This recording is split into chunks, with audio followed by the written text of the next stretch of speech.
परिवार के जो ये हमारा विश्वविद्यालय परिवार है उसके उपस्थित सभी सदस्य, सभी श्रद्धालुगण, आज के इस महाअष्टमी के शुभ अवसर पर मैं आप सभी लोगों को हार्दिक शुभकामनाएं देता हूं और आपके उज्जवल भविष्य की कामना करता हूं। आप लोग सब लोग हर वर्ष की भांति आपका इंतजार होता है कि कब दुर्गा पूजा आए और इस तरह का हमारा कार्यक्रम आयोजित किया जाए। और ये खास करके जो हमारे बच्चे हैं, छोटे बच्चे, उनका हमेशा से इस कार्यक्रम के लिए इंतजार होता है और इसके लिए मैं बधाई देना चाहूँगा पूरे दुर्गा पूजा समिति को कि आप लोग इतने तन मन धन से लगे रहते हैं। अपने आप को पूरे मैं देखता हूँ मैं समझता हूँ कि महीनों से आप इस कार्य में लगे हैं और जाकर के ये कार्य आप लोग सब लोग माता रानी के दरबार में आप आशीर्वाद के लिए आते हैं और आप उनका दर्शन पाते हैं, उनका आशीर्वाद पाते हैं। अभी आपने देखा बच्चों को, हमारे नन्हे मुन्ने बच्चे कितना अच्छा कार्यक्रम दे रहे हैं और यही जो हमारा एक ये स्थान मिलता है बच्चों को, उनके अंदर में जो उनकी टैलेंट है वो दिखाने को, और यही टैलेंट चल करके आगे जब ये बड़े होंगे बच्चे तो ये इनको आगे और अच्छा उज्जवल भविष्य बनाएंगे। ये जो दुर्गा पूजा है, ये पूरा नवरात्र जो होता है बड़ा पवित्र ये सप्ताह होता है और हर आदमी पूरे अपने घर में मन तन को पवित्र करके और पूजा माता का आराधना करता है। ये हमारा ये भारतीय संस्कृति की परंपरा है। ये हमारे सांस्कृतिक जो हमारी धरोहर है उसकी ये एक रूप है।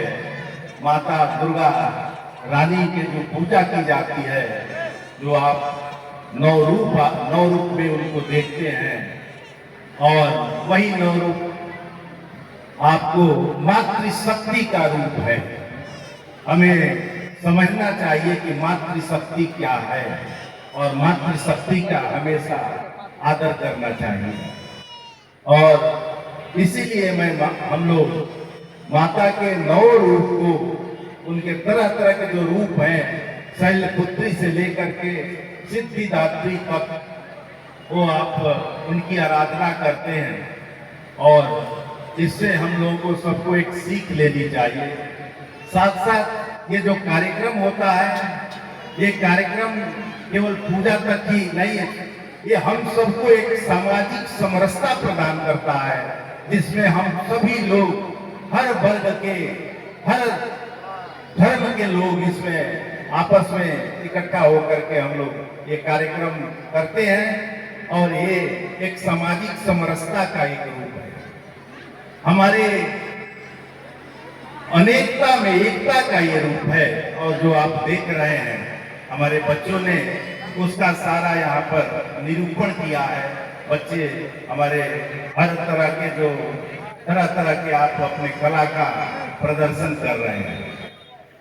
जैसा आप जानते हैं कि मिथिलांचल है, ये पूरा मिथिलांचल है। हम जिस क्षेत्र से आते हैं पूरा ये मिथिलांचल है और कहीं भी आप अगर पूरे विश्व में जाएं, मैं भारत की बात नहीं करता, पूरे विश्व की बात करता हूं, और मिथिला की जो संस्कृति है वो इतना समृद्धशाली हमारी संस्कृति है मिथिला की कि कहीं भी जाइए, चाहे राजा जनक हो, राम हो, सीता हो, आप वो संस्कृति हमेशा लोग याद करते हैं। जब भी आप बताएंगे कि हम मिथिला से हैं, मिथिलांचल से हैं, तो उनमें एक भाव उत्पन्न होता है और यही भाव आप उनको आपके तरफ आकर्षित करता है कि मिथिलांचल से।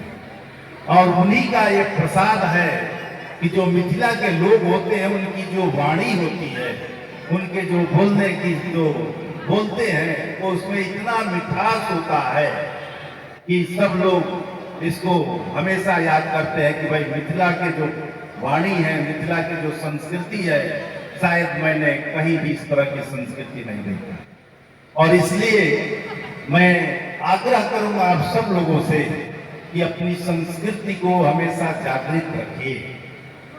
हमारे जो आंचलिक जो भी कथाएं हैं, हमारे आंचलिक जो भी हमारी संस्कृति है, तरह तरह के हमारे लोकल नृत्य होते हैं, हमारे तरह तरह के गाने होते हैं जो हमारे लोकल लेवल पर ये गाते हैं, हम बजाते हैं, चाहे छठ का हो और भी तरह तरह के हम नृत्य और गीत गाते हैं। उसको मैं सभी लोगों से आग्रह करूंगा कि जो नया जनरेशन है उसको प्रोत्साहित करिए। अगर हम प्रोत्साहित नहीं करेंगे तो हमारा ये जो धरोहर है कुछ दिनों के बाद ये धरोहर समाप्त हो जाएगा।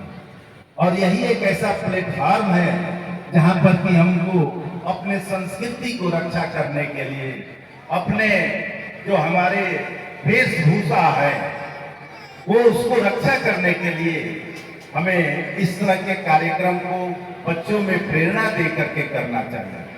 मैं देख रहा हूं अब धीरे धीरे धोती पहनना लोग विलुप्त हो रहे हैं और साड़ी पहनने का भी मैं देख रहा हूं प्रचलन कम होते जा रहा है। ये हमारी संस्कृति है।